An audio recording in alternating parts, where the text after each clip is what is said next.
मेरे ख्याल से भरत जी, ये शुरू करें हम कार्यक्रम। बस स्टार्ट कर सकते हैं। 30 सेकंड के अंदर वो लाइव जा रहा है फेसबुक पे। ठीक है। जी शुरू करिए। हो गया। इंदिरा जी नमस्कार। नमस्कार हरीश जी। साथियों, मैं हरीश चंद बंडवाल। अब तक आपने मुझे कई कार्यक्रमों में देखा है। ऑनेस्टली बताऊं तो अब तक इंटरव्यू दिया है, पहली बार एक मौका मिल रहा है कि मैं इंटरव्यू लूं।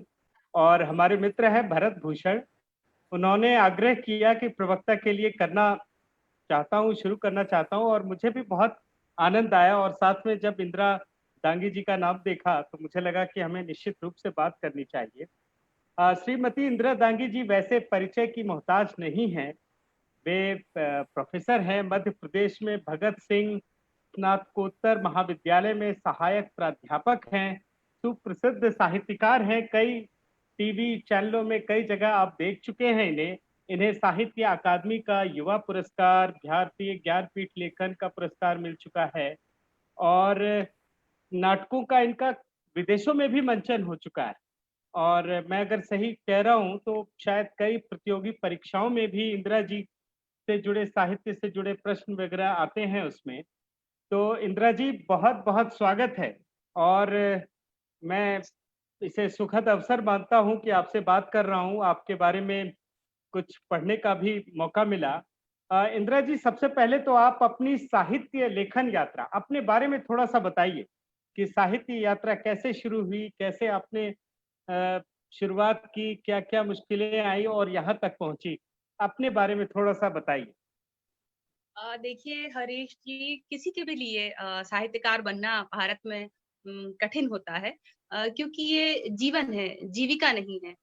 ये कोई करियर नहीं मानते इसको पेरेंट्स अभी भी, किसी के लिए भी कठिन है। मेरी कहानी कठिन से भी 2-4 कदम आगे की मान लीजिए, बहुतों की ऐसी होती है। मैं बुंदेलखंड के जिस अंचल से आती हूँ, सबसे पहले तो वहाँ ये बात है कि एक गर्ल चाइल्ड का वेलकम नहीं होता।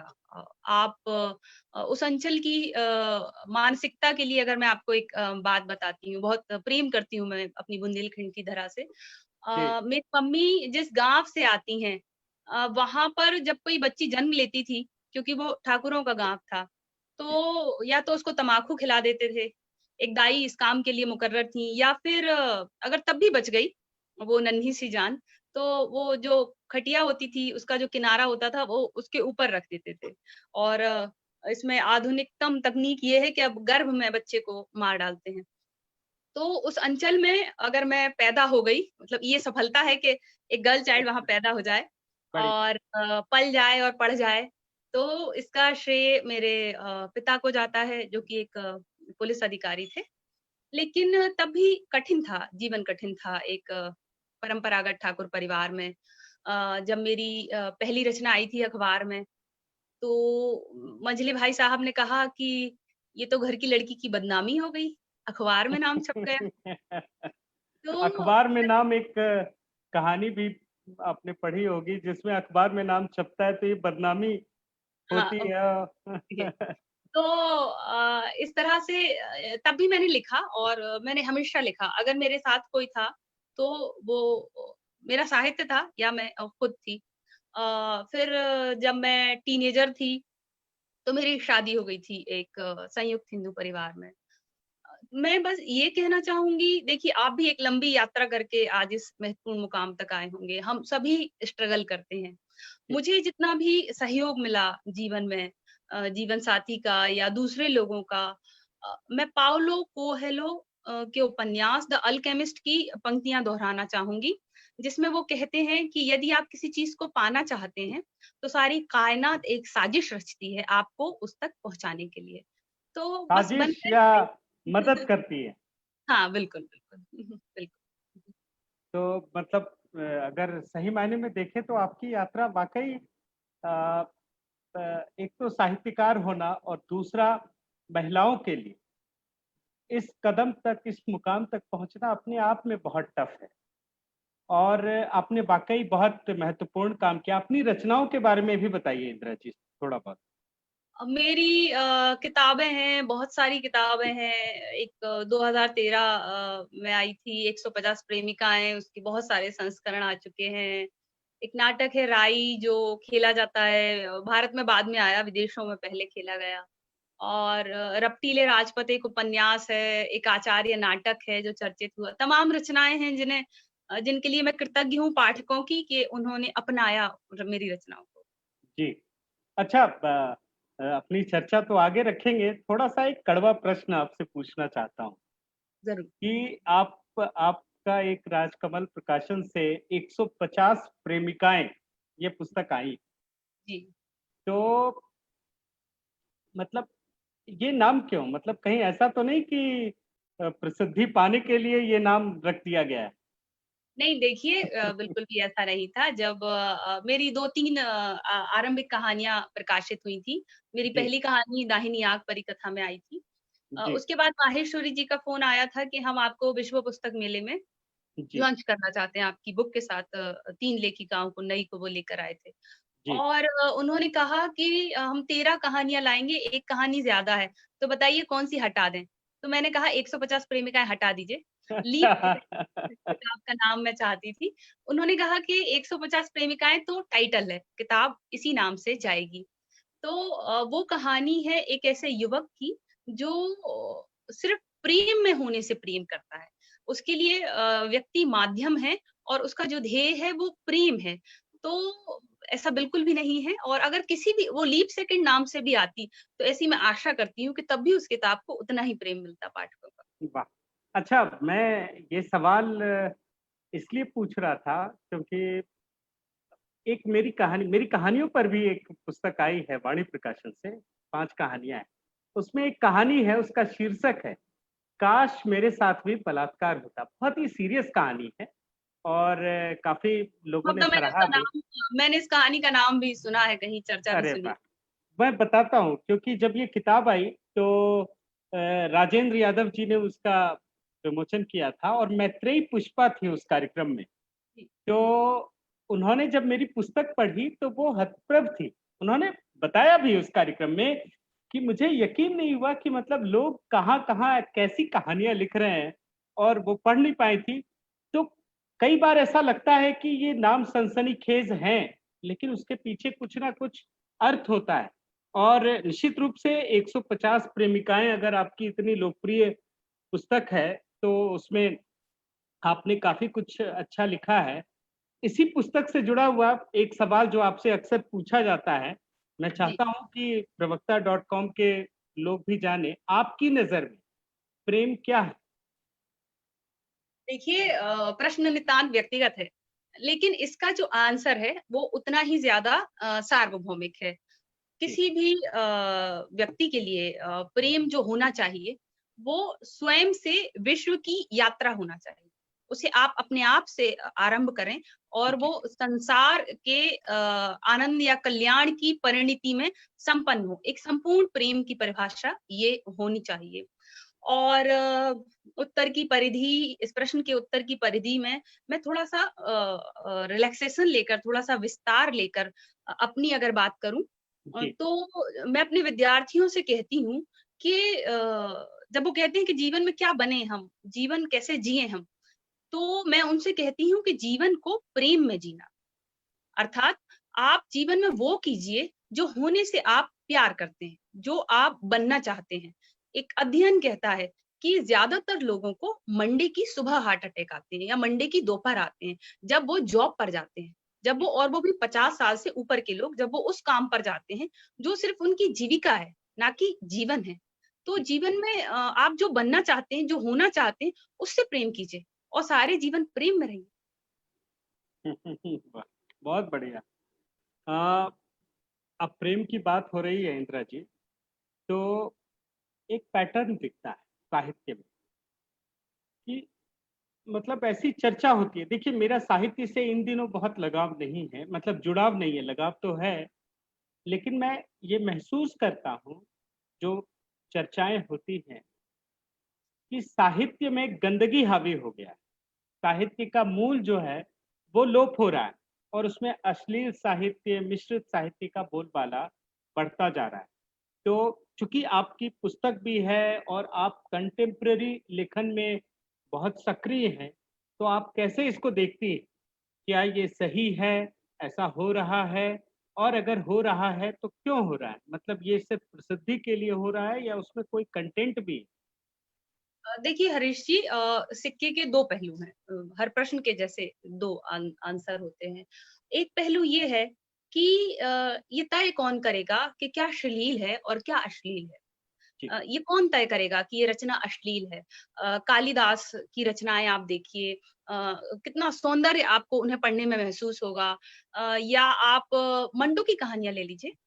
जब भी कोई नया राइटर लिटरेचर में आता है, उसको सलाह जी, दी जाती है। अगर प्रेमचंद को पढ़ने की सलाह दी जाती है, तो मंटो को भी पढ़ने की सलाह दी जाती है। वे निश्चित। कितनी जरूरी कहानी है। एक बहुत ही प्रसिद्ध उपन्यास है, हम सब ने पढ़ा है, लोलिता। जब वो आया था उस पर अश्लीलता के बहुत आरोप थे, लेकिन वो कितना ज़रूरी उपन्यास है। उसमें जो बात कही गई है वो आज के समय में कितनी ज़्यादा प्रासंगिक और एक महत्वपूर्ण मुद्दा है जीवन का, विचारणीय है। तो एक पहलू तो ये है कि श्लील और अश्लील का निर्णय कौन करेगा? ये तो समय करेगा। जी, जैसे कि हरिवंश राय बच्चन कहते थे, वो कैम्ब्रिज जब गए थे पीएचडी के लिए, तो उन्होंने देखा कि जो भी चीज़ें सबसे ज़्यादा चर्चित हैं समय में, वो सिलेबस में नहीं है। सिलेबस में 50 साल पुरानी रचना है, 60 साल पुरानी रचना है। जी, तो ऐसा क्यों? तो इसका उत्तर उन्हें ये मिला कि साहित्य को जीवन से स्वीकृति पाने में इतना समय लग जाता है। तो जो सचमुच साहित्य है, वो स्वीकृति पा लेगा समय के साथ। ये जी, सिक्के का एक पहलू है। दूसरा पहलू ये है कि इसको ये एक टूल भी है सफलता का। जैसे अपने आचार्य उपन्यास में मैंने लिखा कि था कि स्त्री होना भी कई लोगों के लिए एक टूल है सफलता का। तो लेखक और लेखिकाएँ जो साहित्य में नए आते हैं, यहाँ देखिए हर 2-4 साल में एक खेप आती है लेखकों की, और जी, उनमें से कभी कोई एकाध या कोई भी नहीं बचता, और फिर 2-4 साल बाद एक एक खेप आती है, और कुछ जो स्थापित हो जाते हैं वो बने रहते हैं। जी, ओ किसी भी तरह कुछ भी हथकंडा अपनाकर बहुत सारे लोग ऐसे आते हैं जो अपनी पहचान बनाना चाहते हैं। वो सॉफ्ट पोर्न की कहानियाँ लिखते हैं, वो गाली-गलौज की कहानियाँ लिखते हैं, वो कुछ भी ऐसा लिखते हैं कि उनकी तरफ हमारा ध्यान खिंचे। जी। लेकिन इस दुनिया में, लिटरेचर की दुनिया में, आप खुद यहाँ से हैं, आदमी बनता अपनी रचना से है और खत्म भी अपनी रचना से हो। आ, इंदिरा जी, आपने कई कहानियां लिखी, क्या आप कविताएं भी लिखती? कविताएँ वो एक उम्र होती है जिसमें सभी लिखते हैं। मैं तो 15-17 साल की थी तो मैं तो नज़्में थोड़ा लिखा सा करती। लाइट करने के लिए मैं चाहता हूँ कि कोई कविता अगर सुनाना चाहे तो सुनाइए। नहीं, देखिए मैंने ऐसी कविताएँ नहीं लिखी जो जो हिंदी काव्य धारा की परंपरागत रचनाएँ हों। जी, लेकिन जब मैं 15-17 साल की थी, तो मैं नज़्में लिखा करती थी, और अरे वो उर्दू रिसालों में, हिंदी उर्दू रिसालों में छपा भी करती थी, और जी, मैं उनको परिवार से छुपा कर रखा करती थी कि जी। किसी की न। लेकिन मैं ये नहीं सोचती थी कि संसार में तो लाखों लोग इन्हें पढ़ रहे होंगे ना, परिवार में। पर मेरा संघर्ष परिवार, एक 15-17 साल की लड़की का संघर्ष अपने लोगों के बीच ज़्यादा होता है, जी, पाठकों के बीच नहीं होता। तो उस उम्र में लिखती थी, पर जब मैंने अपना करियर बनाया, जिस दिन मैंने ये तय किया कि मैं एक राइटर हूँ, इसलिए मैं इस दुनिया में हूँ, उस दिन मैंने कहानी लिखी थी। वाह! नहीं तो आप वो कविता सुनाना चाहें तो सुनाइए या नज़्म सुनाइए, अच्छा लगेगा। अब आपके दर्शक कभी इतने सारे जुड़े हुए हैं, उनको भी अच्छा लगेगा, आपका एक नया रूप दिखेगा। अधिकांश दर्शक, मेरे पाठक, यहाँ तक कि जो मुझ पर पीएचडी करते हैं, उनको भी मैंने संभवतः कभी नहीं बताया होगा कि एक उम्र में मैंने कविताएँ भी लिखी हैं। 1-2 पंक्तियाँ मुझे स्मृति में हैं उस समय की। सुबह से रात तक काम करते देखा है, मैंने माँ को हर रोज़ मरते देखा है। अरे वाह! ये तो बहुत ही अच्छी कविता है, बहुत ही बढ़िया। हाँ, इंदिरा जी एक बात बताइए, ये जी। भी एक कड़वा सवाल है। मैंने 5-6 कहानियाँ लिखी हैं और उसके बाद ऐसा नहीं है कि कहानियाँ लिख नहीं सकता, लेकिन मैंने उसको प्रायोरिटी में कम कर दिया। अच्छा, मेरी सारी कहानियाँ अवॉर्डेड हैं, मैं लिख सकता हूँ, राजेंद्र जी, नामवर सिंह जी सब, लेकिन मैं अपनी एक व्यक्तिगत बात आपको बता रहा हूँ कि हमने कहानी इसलिए लिखना छोड़ दिया क्योंकि मुझे लगा कि इसकी उपयोगिता थोड़ी कम हो गई है, मतलब समाज में। मुझे ऐसा फ़ील हुआ। ये व्यक्तिगत बात आपको बता रहा हूँ। कि आपको तो साहित्य अकादमी का युवा पुरस्कार मिला हुआ है, जो कि एक राष्ट्रीय सम्मान है यस, किसी भी। यस, निश्चित रूप से। मैं वही सवाल आपसे पूछना चाहता हूँ। कई बार मेरे मन में आता है कि साहित्य की उपयोगिता इस समय समाज में क्या वाक़ई है, बची हुई है, उसकी प्रासंगिकता कितनी है, उसका लाभ क्या है? मतलब आप कैसे रिलेट करती हैं कि समाज के साथ देखिए, मैं क्यों ये सवाल पूछ रहा हूँ, हर फ़ील्ड का एक हीरो होता है। आप सिनेमा देखते हैं, पूरा देश जानता है। आप क्रिकेट खेलते हैं, आपको पूरा देश जानता है, लेकिन साहित्य में क्या स्थिति है? एक-एक पुस्तक छपने के लिए लोगों को इतनी मेहनत करनी पड़ती है और ये किसी से छिपा नहीं है कि आपने 10 किताबें लिखी तो आपको इसका कितना आर्थिक लाभ हुआ होगा। तो ये समग्रता में मैं ये सवाल आपसे पूछ रहा हूँ कि साहित्य का की समाज में प्रासंगिकता कितनी है आपकी नज़र में? देखिए, आपका प्रश्न दरअसल 2 प्रश्न हैं। एक जी, तो ये है जो आपका व्यक्तिगत प्रश्न है, उसका मैं कहूँगी कि यदि एक national award winner writer writing छोड़ता है, कहीं न कहीं इसका संबंध इस बात से है कि साहित्य जीवन है, साहित्य जीविका नहीं है। यदि आप इसे जीविका बनाएँगे, कलाएँ जीविका होती भी नहीं हैं। जब मैं किसी को अपना परिचय देती हूँ, आज तो मैं सहायक आचार्य हूँ कॉलेज में, लेकिन पहले जब मैं परिचय देती थी कि मैं कहानियाँ लिखती हूँ, लोग कहते थे अच्छा कहानियाँ लिखती है लेकिन करती क्या है? करती क्या है? तो बहुत ये मैं ये नहीं कहूँगी कि ये विडंबना है, ये त्रासदी है, मैं कहूँगी इस फील्ड का ये अनुशासन या अनुशासन है। जो घर फूँके आप ना चले हमारे साथ, तो लिखना तो प्रेम करने की तरह है, सिर्फ़ देने के लिए आई है। जबकि यहाँ मिलता मैं कहूँगी कि बहुत ज़्यादा स्नेह मिलता है, पाठक तो मिलते हैं। और अगर पाठक भी ना मिले, तो आपको लिखने का सुख तो मिलता है। पर ये कोई जॉब नहीं है। अगर जो युवा जॉब की यहाँ सोच कर आएँगे, तो मैं उनसे कहूँगी कि जॉब आप कॉर्पोरेट में कर लीजिए और कहानी आप अपने आप के लिए लिखिए। पर और मैं आपसे भी कहूँगी कि आप कहानी छोड़िए नहीं, कहानी तो जीवन होती है और इसी आपका जो नहीं, दूसरा मैं थोड़ा-सा संशोधन करना चाहूँगा कि छोड़ा नहीं है मैंने। मैं साहित्य की नई विधाओं की रचना कर रहा हूँ। आपको मैं भेजूँगा दुनिया की पहली बी-बुक तैयार कर रहा हूँ और कविताओं की भी बी-बुक अभी शुरू करने जा रहा हूँ। तब तो आप अग साहित्य की ही सेवा कर रहे हैं, पे बैक टू हाँ, सोसाइटी। निश्चित रूप से और मैंने जहाँ तक दुनिया में साहित्य की उपयोगिता की बात करूँ, तो देखिए हरीश जी, जब भी किसी समय को याद किया जाता है, यद्यपि इंजीनियर्स और डॉक्टर्स और इन सभी का बहुत योगदान है और सभी प्रोफ़ेशन सम्माननीय है। किसी भी समय को जब हम याद करते हैं, तो उसके कलाकारों से, उसके रचनाकारों से याद करते हैं।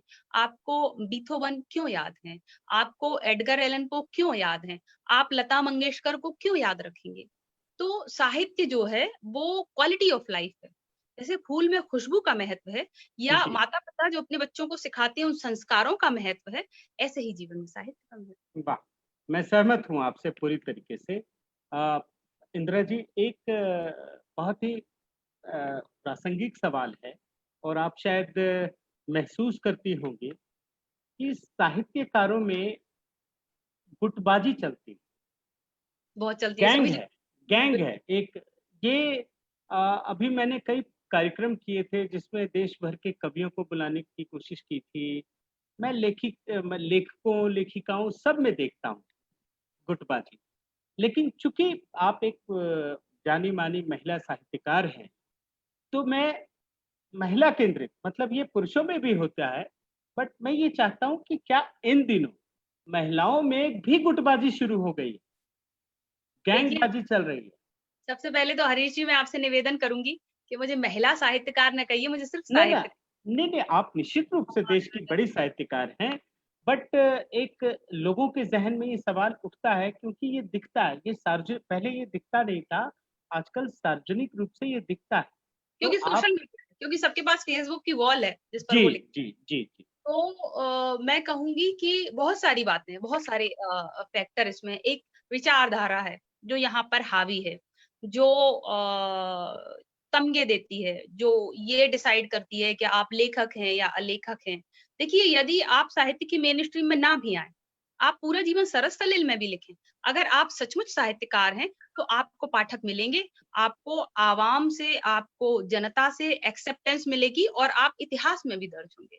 लेकिन हम भी जीवित मनुष्य हैं, हम आसमान से उतरे देवदूत नहीं हैं। और जैसे कि कवि नागार्जुन ने कहा है, कवि को भी लगती है भूख।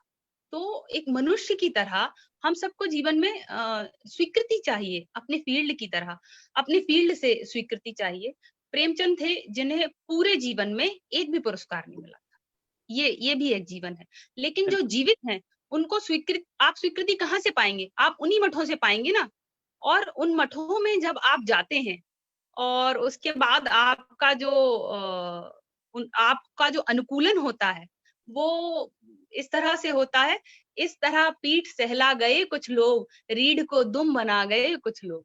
फिर ये हाल हो जाता है लेखक का, वो एक विचारधारा का गुलाम बन के रह जाता है। उसका दिल भले कुछ भी बोले, वो वही कहता है जो उसके उस्ताद, जो उसके आचार्य और आचार्यों की प्रेमिकाएँ और मित्र उससे कहती हैं।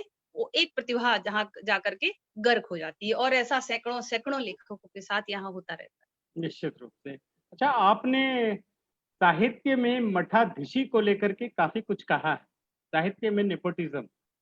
तो आपको क्या नज़र आता है? क्या लगता है कि किस लेवल का है और ये मतलब कौन कर रहा है? क्या ये सही है? क्या इससे साहित्य को नुकसान पहुँच रहा है? ज़रा इस पर अपनी राय रखिए। ये साहित्य भी वैसी ही दुनिया है जैसी दूसरी दुनिया है। जी, एक कॉलेज के स्टाफ रूम में भी पॉलिटिक्स होती है, एक कॉर्पोरेट दफ्तर में, एक अखबार के दफ्तर में, एक टीवी चैनल के ऑफिस में भी पॉलिटिक्स होती है। साहित्य में भी है, ये सारी चीजें हैं। मठाधीशी है, नेपोटिज्म है, और मेरी तमाम रचनाएं हैं, एक आचार्य है, एक रपटीले राजपथ है। तो ये रचनाएं आई हैं तो कहीं ना कहीं जीवन के साहित्य जो होता है भोगा हुआ यथार्थ होता है। तो कहीं न कहीं मेरे अपने जीवन से निकल कर आई होंगी। जब मेरा करियर आरंभ हुआ था लिटरेचर में, तो एक अत्यंत प्रसिद्ध बड़े यशस्वी मठाधीश हुआ करते थे। इतना बड़ा बैनर था वो, मैं उनका नाम नहीं लूँगी, कि हंस के राजेंद्र यादव क्या बड़े प्रिय हैं। राजेंद्र यादव और हंस के अलावा साहित्य में सिर्फ वो रसूख रखते थे, वो ग्रुप, वो संपादक जो उस समय थे, जो मठाधीश थे। उनका एक दावा हुआ करता था कि मैंने एक पूरी पीढ़ी साहित्य में लॉन्च की है। मैं साहित्य के युवराज लेकर आया हूँ। बाद में वो कहाँ बिला गए उनके सारे युवराज, हमें नहीं पता। लेकिन उन्होंने ये किया था कि बाकी सारे लेखक जो नए आ रहे थे, उनको उस पत्रिका में ब्लॉक कर दिया था। जो पत्रिका साहित्य के नए लोगों को लॉन्च करने के लिए जानी जाती थी। लेकिन देखिए कि हम उससे बाहर से आए हैं, तब भी हम आज यहाँ हैं, आपके सामने हैं। ऐसे तमाम सारे बहुत सारे अनुभव यहाँ होते हैं, और हर किसी को इनसे जूझ के, इनसे लड़ के अपनी जगह यहाँ बनाना। बहुत बढ़िया। इंदिरा जी, इस समय जो पूरा देश है, वो पॉलिटिकली बहुत वाइब्रेंट है। बिल्कुल। मतलब ये देश एक तरीके से अगर देखिए, तो बहुत सारी नई चीज़ें हो रही हैं। चाहे बॉलीवुड हो, चाहे समाज का कोई तबका हो। इनफैक्ट मैं तो टीवी पत्रकार रहा हूँ, तो टीवी न्यूज़ रूम के अंदर भी एक बँटवारा दिखता है। पॉलिटिक्स। हाँ, तो अच्छा-गलत का कोई विवाद नहीं है, क्योंकि सबको बोलने की आज़ादी है। मगर इन चीज़ों में साहित्य कहाँ है? साहित्यकारों की भी अपनी पसंद नापसंद होती है। लेकिन हिंदी साहित्य की मेन स्ट्रीम में, जैसा कि मैंने आपसे कहा, एक एक विचारधारा है, जो कहते तो अपने आप को प्रोग्रेसिव हैं, लेकिन अभी उनमें से किसी से भी पूछ लीजिए कि प्रोग्रेसिव राइटिंग मूवमेंट की 5 किताबों के नाम बताइए, तो वो इधर-उधर झाँकेंगे, गूगल सर्च करेंगे नाम तलाशने के लिए। उनका कोई साबका नहीं है progressive movement, progressive writer movement से। वो सिर्फ लोगों को तमगे बाँटा करते हैं। यदि आप अपनी संस्कृति को लेकर वहाँ जाते हैं, अपनी पॉलिटिकल पसंद-नापसंद को लेकर के वहाँ जाते हैं, तो जैसे टी.एस. इलियट ने अपनी राजनीतिक पसंद बताई थी, पर जी, उनकी बात करते हुए लोग आपत्ति नहीं करेंगे। लेकिन अगर हम जीवित राइटर हैं और अपनी राजनैतिक पसंद बता दें, तो वो हमारी साहित्यिक हत्या करने पर उतर आएँगे। आप चित्रा मुद्गल मैम हैं, हमारी बड़ी आदरणीय हैं। कुछ समय पहले मैम ने अपना राजनैतिक रुझान बता दिया, और उसके बाद तो इतने बड़े-बड़े मठाधीश, जैसे कि साहित्य में और कुछ बची ही ना हो समस्या। बुजुर्ग और बीमार राइटर जिन्हें आर्थिक सहायता की आवश्यकता है, या नए लेखक जिन्हें आर्थिक मदद की आवश्यकता है। बजाय इन पर बात करने के, आपने ये कैसे कहा कि आप राजनीतिक रूप से किसी व्यक्ति को पसंद करती हैं, उनके पीछे पड़ गए सारे लोग। अच्छा, तो एक ये बात बताइए हुँ, कि आपने बहुत करीब से देखा होगा, ये जो अवार्ड वापसी गैंग था साहित्यकारों का, उसके बारे में आपकी क्या राय है? मतलब वो बड़ा चर्चित है, लोग चर्चा भी करते हैं और बड़ा खतरा भी रहता है कि पता नहीं फिर से कब अवार्ड वापसी गैंग हो जाए। ये तो देखिए राजनीति से ही वो जुड़ा था, मतलब वो सभी मेरे बहुत ही सम्माननीय हैं, बहुत ही आदरणीय हैं। लेकिन मैं कहूँगी कि यदि आप बहुत सारे लोगों को उनमें से मैं व्यक्तिगत तौर पे जानती हूँ, जो बहुत सारे सरकारी फ़ायदे अपने जीवन में लेते हैं या सरकारी उच्च पदों पर हैं, और मतलब खाए-अघाए लोगों का विरोध, मैं इसको बहुत ही विनम्रता के साथ मैं अपने सभी आदरणीयों को कहूँगी कि ये खाए-अघाए हुए लोगों का विरोध था। अगर कोई कहे कि मैं थक गया, कहानी में आप लिखिए कि नायक थक गया, और फिर ये लिखिए कि नायक नोट गिनते-गिनते थक गया। तो दोनों में फ़र्क है ना। थकने में, एक मज़दूर के थकने में और नोट गिनते हुए थकने में फ़र्क है। तो इस विरोध को मैं जनता का विरोध ना कहकर, साहित्य का विरोध ना कहकर, खाए-अघाए हुए लोगों का, जो जीवन में, जिनके ड्राइंग रूम में दर्जनों अवार्ड सजे हुए हैं, जिनको कोई जीवन में कुछ पाना नहीं है, अपने भतीजों को, अपने भाइयों को सब कुछ दे चुके हैं, खुद भी सब कुछ पा चुके हैं। अब करने को क्या बचा है? तो इस सरकार का विरोध कीजिए, ऐसे कीजिए, वैसे कीजिए, इससे ज़्यादा वो कुछ भी नहीं था माँगता। मतलब ये कुंठित लोगों का एक गिरोह था जो सिर्फ़ एक नेता के विरोध में खड़ा हुआ था। बिल्कुल, बिल्कुल। और किसी के भी अवार्ड वापस हुए नहीं थे। उन्हीं के घरों में हैं। उन्हीं के घरों में बहुत सही बात है। और इसी से मिलता-जुलता एक सवाल आपको आपके सामने रखता हूँ कि आप जैसा अभी कह रही थी, मेरी अभी पिछले 3-4 साल में 4-5 किताबें आई हैं और संयोग से वो सभी की सभी प्रधानमंत्री मोदी पर है। परंतु मेरा एक रिसर्च है कि पिछले कई वर्षों में साहित्य में भी अगर कोई एक विषय है, जिस पर सबसे ज़्यादा लिखा गया, पढ़ा गया और लगभग सभी प्रकाशकों में, तो वो एक विषय नरेंद्र मोदी है। तो आप इस पूरे स्वरूप को कैसे देखती हैं? मतलब जैसे एक जनरल सवाल होता है, एक साहित्यकार हैं और मैं आपसे पहला सवाल यही पूछता कि साहित्य जी समाज का आईना होता है। तो आज के समय में जिस तरीके से नरेंद्र मोदी जी पर इतनी किताबें आ रही हैं, उसको आप कैसे देखती हैं? आपका नज़रिया क्या है इस पर? सबसे पहले तो मैं ये कहूँगी कि जब एक बड़ा व्यक्तित्व किसी भी काल में आता है, किसी भी समय में आता है, तो जी। उस काल में, उस समय में एक हलचल हो जाती है। उसके जितने समर्थक होते हैं, बड़े आदमी की पहचान ये होती है कि उसके विरोधी बहुत सारे होंगे। ये तो एक व्यक्तिगत सी टिप्पणी थी। दूसरी बात मैं ये कहूँगी कि साहित्य दिन 2 दिन की चीज़ नहीं होती। ये बहुत लंबी चीज़ें होती हैं। जहाँ तक दर्पण की बात है, ये श्रेय आप ले जाइए पत्रकारिता वाले, जो पत्रकारिता करते हैं। मैं कहूँगी पत्रकारिता समाज का दर्पण है। साहित्य तो समाज के आगे चलने वाली मशाल है। तो आज का जो समय है, आज का जो काल है, आज के जो व्यक्तित्व हैं, उन पर जो भी लिखा जाएगा, वो आज से मैं कहूँगी कि 50 साल बाद, 100 साल बाद उसका आकलन किया जाए, और वो उस व्यक्तित्व की विराटता है या जो भी वो व्यक्तित्व है, वो 100 साल बाद पलटकर हम उसको कैसे देखेंगे, तब उसका सही मूल्यांकन होगा। जी। अच्छा इंदिरा जी, अ, एक हाइपोथेटिकल सवाल कि आपको आपको क्या लगता है कि आपको 30 साल, 40 साल बाद साहित्य में किस प्रकार से याद किया जाए? आप कहाँ अपने आप को पाना चाहती हैं?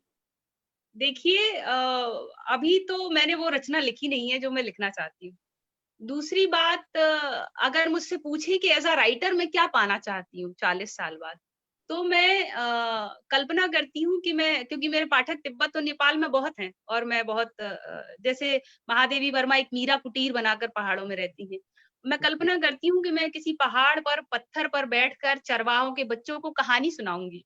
मैं ये नाम भी छोड़ दूँगी जो इंदिरा मेरे साथ है, और मैं सिर्फ़ कहानियाँ लिखना चाहती हूँ। और संसार की बहुत सारी भाषाएँ सीखना चाहती हूँ, और उनके साहित्य को उनकी भाषा में पढ़ना चाहती हूँ। बाकी अचीवमेंट्स के बारे में मैं नहीं सोचती। मैं ये भी नहीं सोचती कि एक रचना लिखने बैठूंगी और वो महान साबित हो जाएगी। मैं सिर्फ लिखना चाहती हूँ जब तक मैं इस संसार में। बहुत बढ़िया, बहुत खूबसूरत आपके विचार हैं। आप इंदिरा जी, एक आखिरी सवाल जी। कि परिवार में आपके पति हैं, 2 बच्चे हैं और आप खुद भी प्रोफेसर हैं।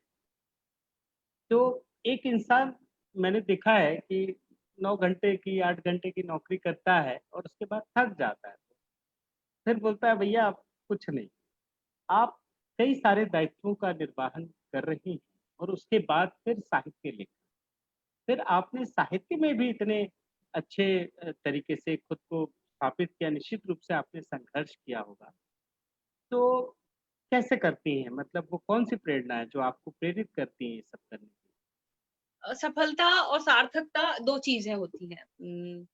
तो जब आप जीवन में सार्थकता तलाशते हैं, मैं अपने विद्यार्थियों से कहती हूँ कि हम सबके पास एक मकान होता है, एक कार होती है, एक जॉब होती है, पर एक सवाल हमेशा अपने आप से कीजिए कि आप इस दुनिया में क्यों हैं? आपको अगर इस दुनिया से हटा दिया जाए, तो दुनिया को क्या फ़र्क पड़ेगा? तो जब मैंने अपने आप से सवाल किया, तो मेरे पास ये आंसर था कि मैं इस दुनिया में इसलिए हूँ क्योंकि मैं लिखती हूँ। तो मैं लिखने से प्यार करती हूँ। साहित्य मेरा बॉयफ्रेंड है। जब आप किसी से प्यार करते हैं, जब आप किसी के साथ प्रेम में होते हैं, तब आप कहाँ समय का ध्यान रखते हैं कि आपको उसके बारे में सोचते समय घड़ी में रात के 2 बज रहे हैं। आप तो सिर्फ सोच रहे होते हैं। मैं लिख रही होती हूँ, सुबह भी हो जाती है, तो लिख रही होती हूँ। लिखना अपने आप में एक आनंद है और उसके होने से, जैसे प्रेम के जीवन में होने से आपका पूरा जीवन खूबसूरत हो जाता है, ऐसे साहित्य के मेरे जीवन में होने से मैं समझती हूँ मैं एक बेहतर मनुष्य हूँ सभी के लिए। क्या बात! तो इंदिरा जी, आप अपने बॉयफ्रेंड के साथ खूब मस्ती में जिएँ, खूब लिखें, खूब पढ़ें और हम लोगों को भी पढ़ने के लिए नई-नई चीज़ें मिलें और आप के लिए बहुत-बहुत शुभकामनाएँ। जाते-जाते लोगों के साथ अगर कुछ संदेश देना चाहें तो आप दीजिए, लोग आपको सुनना चाहते हैं। मैं यही कहूँगी कि आप अपने जीवन में उस जीवन को चुनिए जिससे आप प्यार करते हैं और आप ये कैसे चुनेंगे कि मैं किस जीवन से प्यार करता हूँ, मैं क्या होना चाहता हूँ या होना चाहती हूँ। तो मैं कहूँगी कि आप सबसे ज़्यादा किस बारे में सोचते हैं? यही आपके सवाल का आंसर है कि आप जीवन में क्या होना चाहते हैं और वो होकर आप खुश रहेंगे। और ज़रूर एक बार अपने आप से सवाल कीजिए कि आप इस दुनिया में आए हैं, तो आपके यहाँ होने का क्या मकसद है?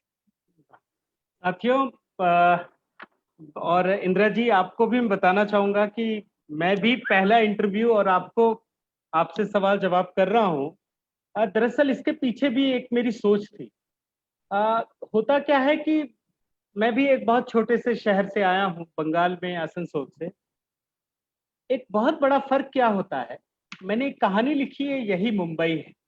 पहली बार जब मैं मुंबई गया था, तो मैंने कैसे मुंबई को महसूस किया था, उस पर मैंने लगभग 8-10 साल रिसर्च किया, फिर ये कहानी लिखी थी, जिस पे मुझे अमृतलाल नागर पुरस्कार मिला था। तो छोटे शहर से बड़े शहर, दिल्ली, मुंबई में जाने के बाद एक बहुत बड़ा फासला होता है।